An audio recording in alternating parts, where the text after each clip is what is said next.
10-year-old little bachchu is asking me about personal finances. I really believe that money has to make you money. Correct. It cannot be just lying idle in an FD or even in your bank account. You'll have Amitabh Bachchan on one side and you'll have some villain. The villain is always rich for some reason. And our hero is Struggling bichara. How do I start?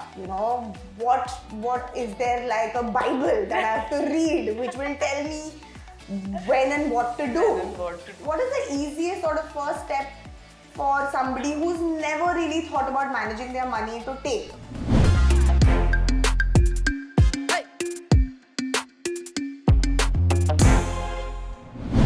Hi everyone, I'm Sayali. Hi, I'm Niyati. And welcome to the Finance Happy Hour with FinCocktail. And today we're going to talk about what really is personal finance and why is it given so much importance. On that note, my nephew, Shalakadai's son, he checked out our Instagram, profile and he was like, Sayali Maushi, what do you do exactly? I was like, beta, I talk about personal finance. He's like, what's that? I was stopped. This 10-year-old little bachchu is asking me what personal finance is. How do we even, begin to explain what personal finance is? I think that, the simplest way to sort of put it is that personal finance is everything and anything to do with your investments, your insurance, your savings, setting goals, planning for your retirement, tax planning. It's so much. I mean, it's a very sort of comprehensive topic, but each and every aspect of it is really important. And what sort of baffles me is that why weren't we taught about it back in school? Like, we didn't even question it like how your nephew's questioning Correct. it. We didn't even question the fact that, how to manage money, what really is personal finance. We didn't even know about it until much later in life. So I think it's something that should probably be taught to us at the grassroots level, maybe, in school. Yeah. I mean, I've seen a lot of these, topics of conversation around LinkedIn, etc., saying that, oh, why were we taught the Pythagoras theorem, but not, what a Form 16 is. I mean, I guess both of them are important because if you want to become an engineer or a PhD or if you're Einstein, then yes, you need to know what basics of, science are as well. But I think it's important to inculcate the financial basics. Absolutely. I agree. I couldn't agree more because in India, especially finance as a subject is something, and especially personal finance is something that is not discussed very openly with your family even, know. So it's not like your mom and dad would sit you down and be like, okay, beta, this is probably how our income looks like, expenses look like, these are our finances, these are our investments, these are the insurance sort of products that we bought, or it's something that people don't openly talk about. Not at all. Yeah, and I think that was something which was pretty much very different for me growing up because my parents both discussed these things with me.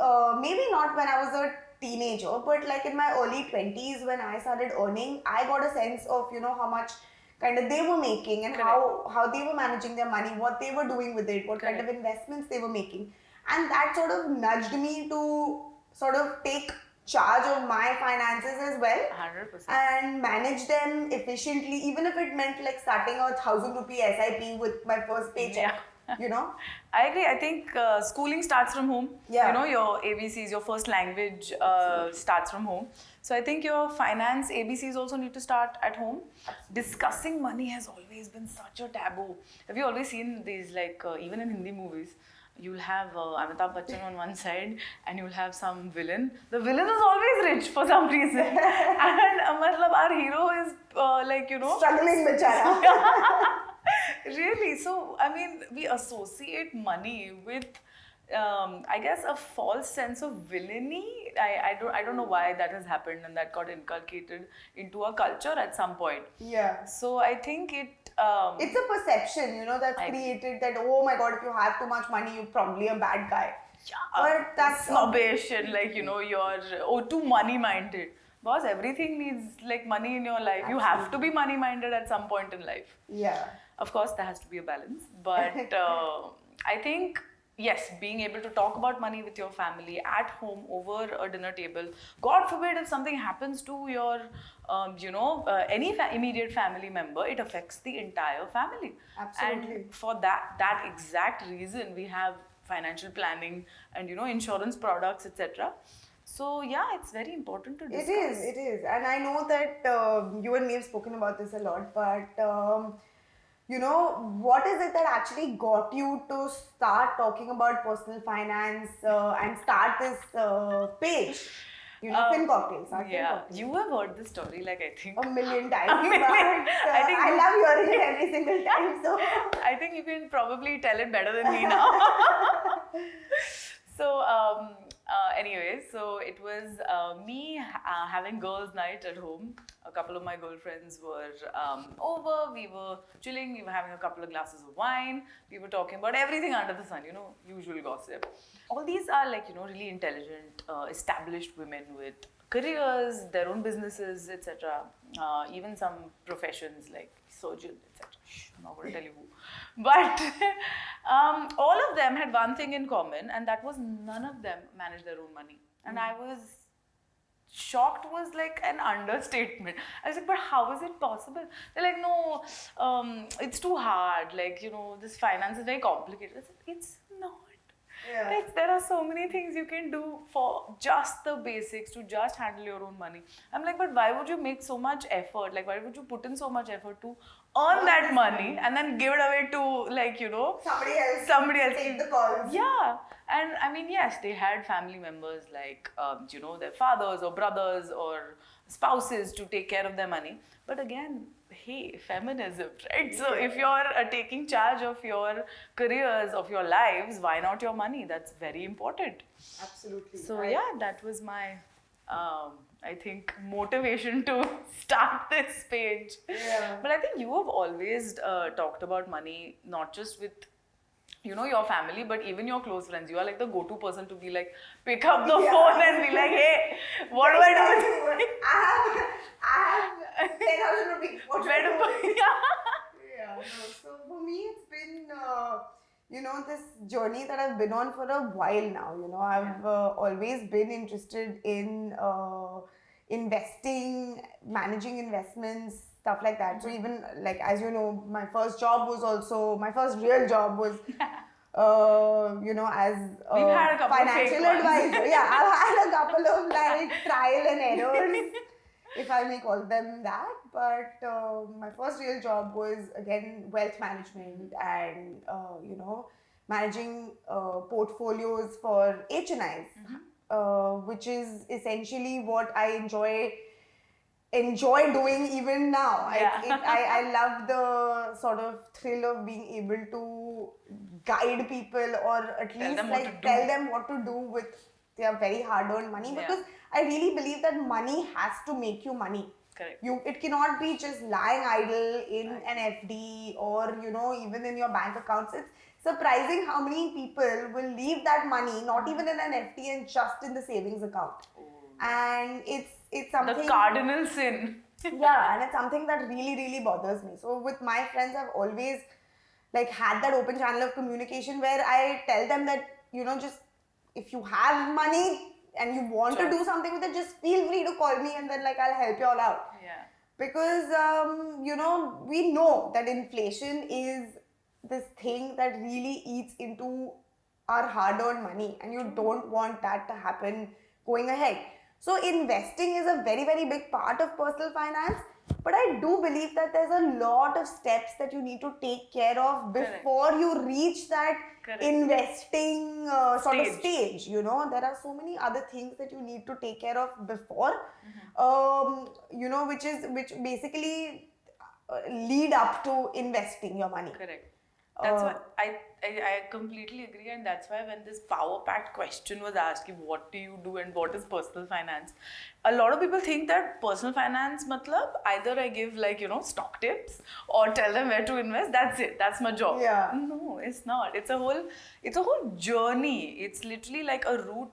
I guess you can call it a journey of money. Like your money, when it comes to you and where it eventually ends up being invested, in the middle there are lots of stops that you have to do to protect yourself, your family. You have to have your emergency fund. You have to have, your medical insurance, Absolutely. term insurance, all of that. It's a full journey of money. I think we can call personal finance the journey of money. I think I'm going to coin this term. That's true. You're actually right. It starts from right when that paycheck hits your account, whether every month or whether every week or whenever it does, it's different for different people. Salaried people have that rolling sort of steady income Yeah. coming in month on month. Freelancers, on the other hand, have certain, chunks of money coming in every couple of weeks or months or whatever. So, but the main thing is that it has to start with figuring out your income and your expenses. Because unless you do that, you're not going to be able to sort of think ahead and figure out what next. How much am I able to save? Am I able to save anything? What part of my savings need to go towards my goals? What are my goals? Biggest question. The biggest is, what are my goals? A lot of people don't have answers to these basic questions themselves, and I think everyone needs to get nudged to think in that direction. Your goals are your goals. I can't figure them out for you. Yeah. And I can't recommend something to you or tell you that, oh, now invest your money in this product or that product. Yeah. Because I don't know when you're going to need the money, how much you're going to need, at which stage in life you're going to need it. Correct. So it really, I think the first and the most important step towards planning your personal finances is goal setting. As underrated as it sounds, or as widely spoken as it is, I think goal setting is very, very important. I agree. It's also, I think, the hardest because a lot of people don't know that they have to, think in that direction. A lot of people sort of ignore that they have to think, ki, what do I want in 3 years or 5 years or 10 years? Especially when you're young and, your first job and like freedom and all of that. You don't think about ki, acha, I have to save because 5 years down the line, I want to buy a house.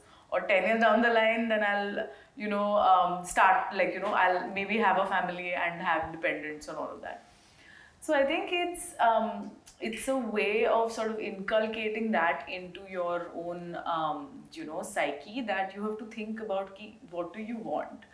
Acha, right now you may not, want to get married. Nobody's pressurizing you except for maybe your family. But eventually, do you want that in your life? Do you see that in your life? If you do, there are lots of decisions like, will you finance your own wedding? Will your parents help? If you want to go abroad to study, where? How expensive is it? Are you going to be able to finance it? Do you have a collateral to put against an education loan?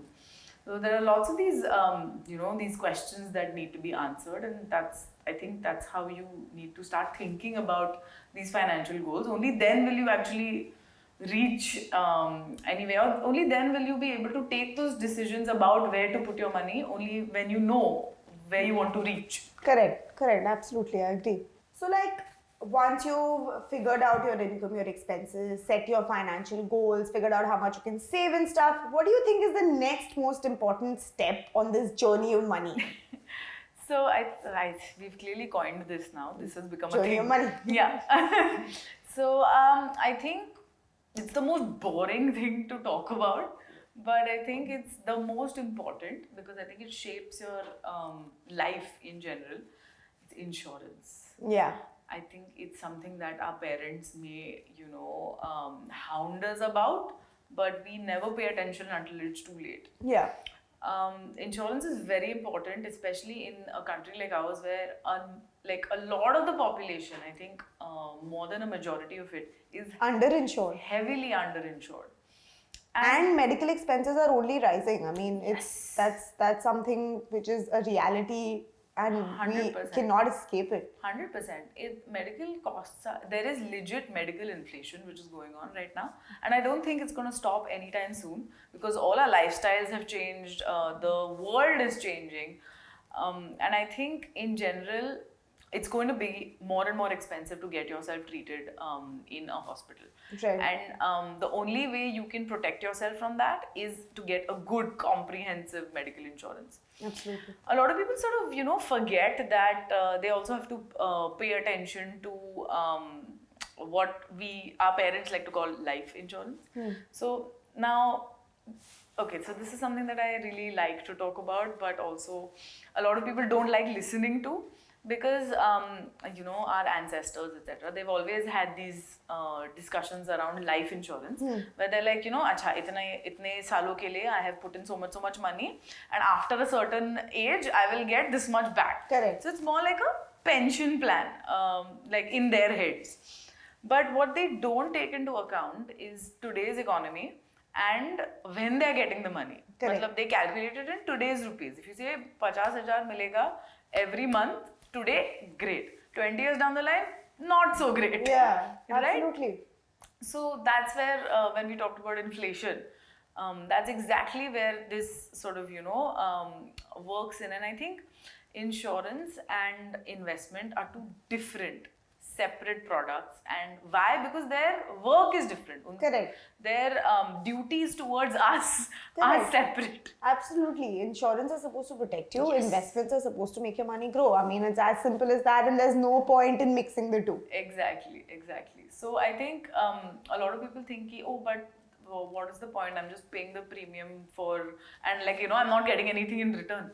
You're getting protection in return. That's the whole point. Correct. God forbid if something happened to you or somebody in your family, or even medically, both your medical insurance and what I love talking about, the term plan, can protect you, in that sort of situation. Right.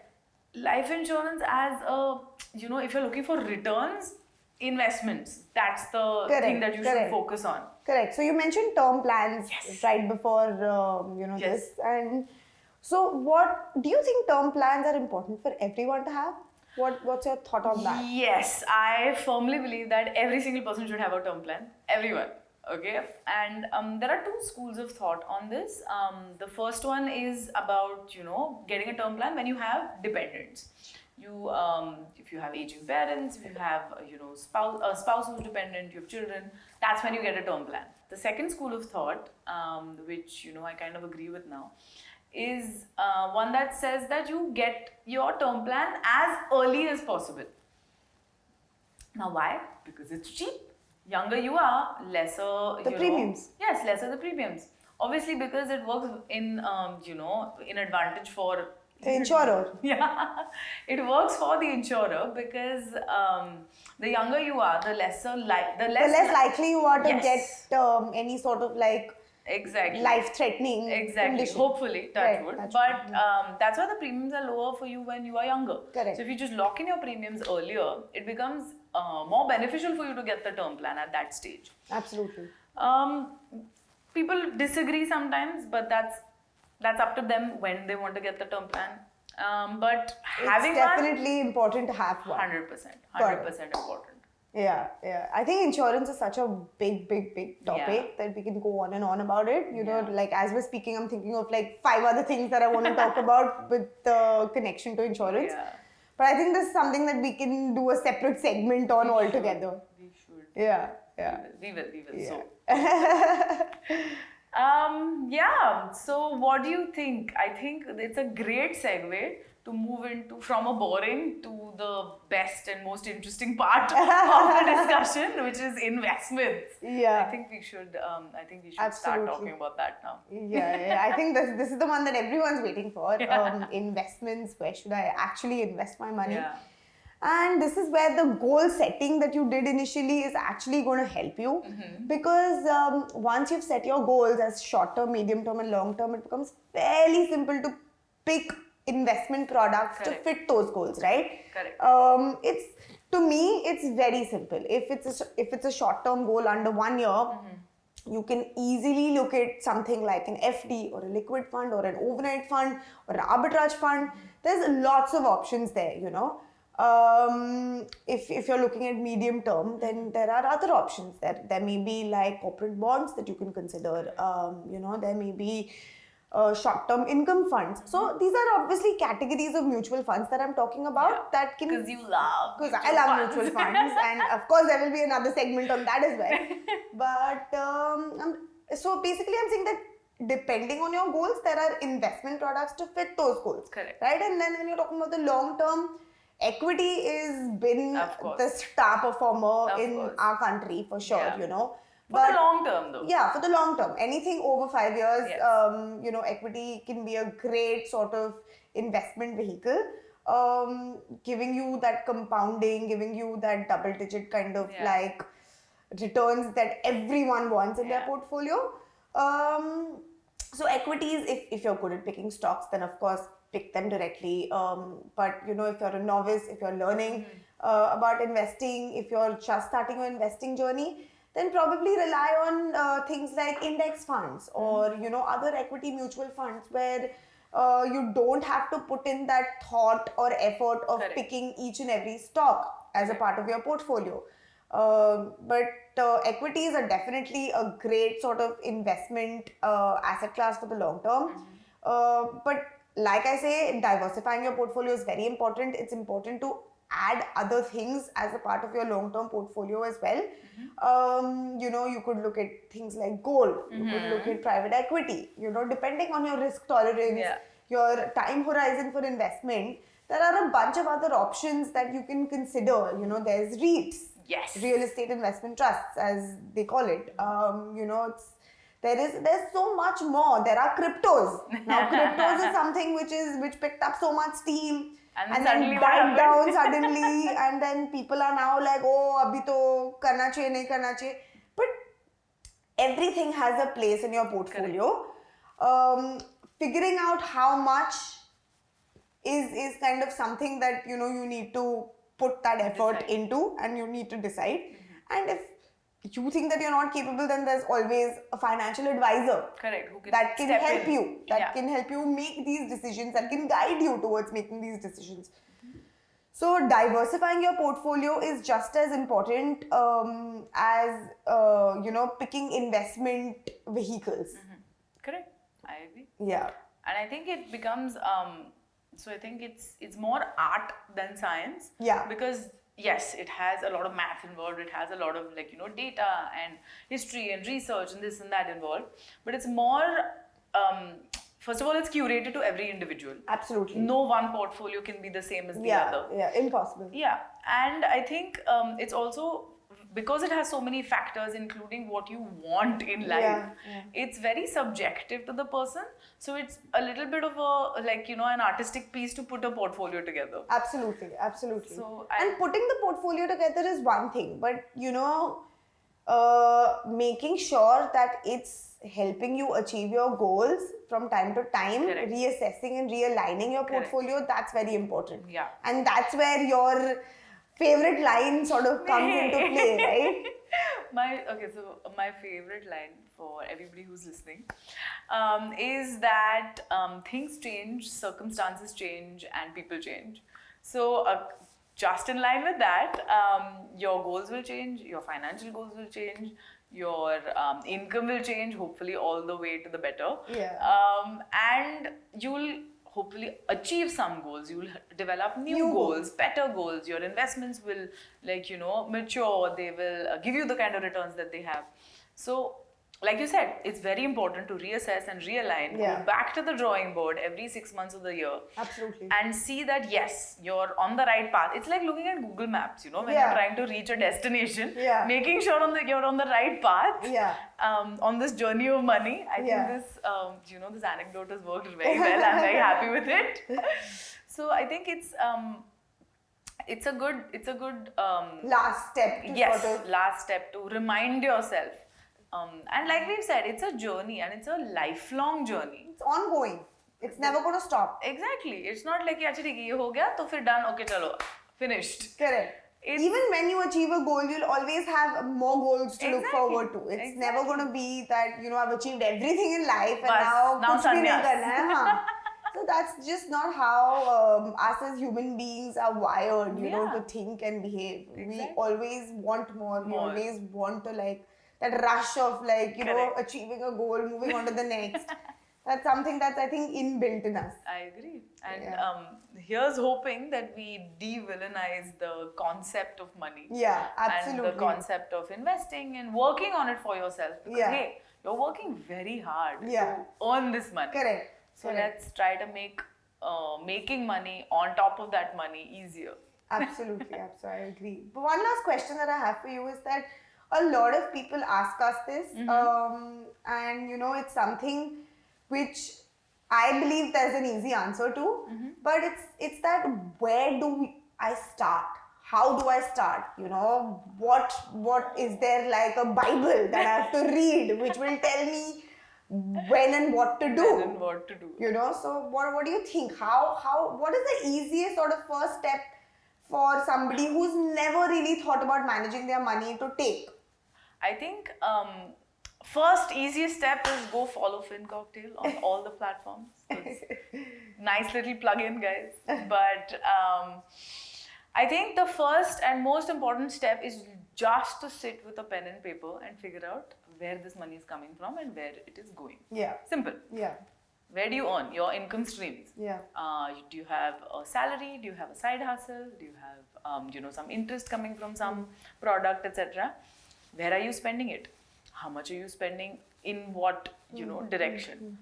Only then will you be able to figure out ki acha, there is this chunk that I get, and I can sort of place it somewhere, and then I have these goals and I can move. So I think the first step is like getting into a car, is figuring out your income and expenses, and then you can begin this journey. Sure. And how does one educate themselves? Like, how do I learn more about personal finance?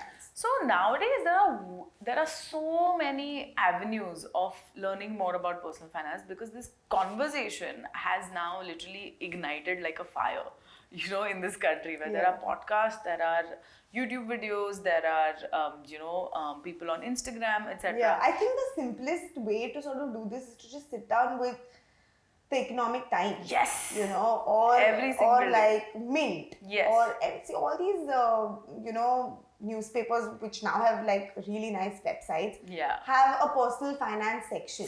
Correct. A wealth section or a personal finance section or a mutual fund section. Correct. I think even if you just go into these sort of tabs and read the first 5 articles, you'll probably be better off than you 100%. were, because you'll at least know, you'll at least have that basic idea of what's really going on around you. Correct. You probably might not learn how to pick stocks. Yeah. You probably might not know which the best performing mutual fund is. Yeah. But at least you'll know what the trends in the industry are, What's which direction are people moving in.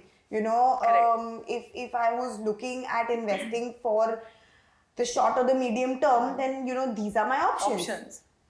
Absolutely. So I think so let's boil that down for people. 5 minutes every day. Read something about personal finance. Absolutely. And on money control, economics times, on credible sources. Credible sources like these, there's enough and more data. Yes, and it's important to see credible sources, because yes, there is a plethora of information out there, but credibility, especially when it comes to your money, is very important. So we would never try to say that acha, read anything that is online. Don't read like WhatsApp forwards every day about personal finance. But spend 5 minutes a day just reading anything on personal finance. I agree. So that's how you can get started. Yeah. Okay, so I think we've spoken a lot today on what personal finance is, its importance, touched on a little bit of detail somewhere here and there, but we'll get back to it. So thank you everyone who joined us for the first episode of the Finance Happy Hour with FinCocktail. And tune in for our next one. It's going to all be about saving and budgeting. And I'm going to tell you a little secret about Niyati in the next one. So please tune into it. Thank you.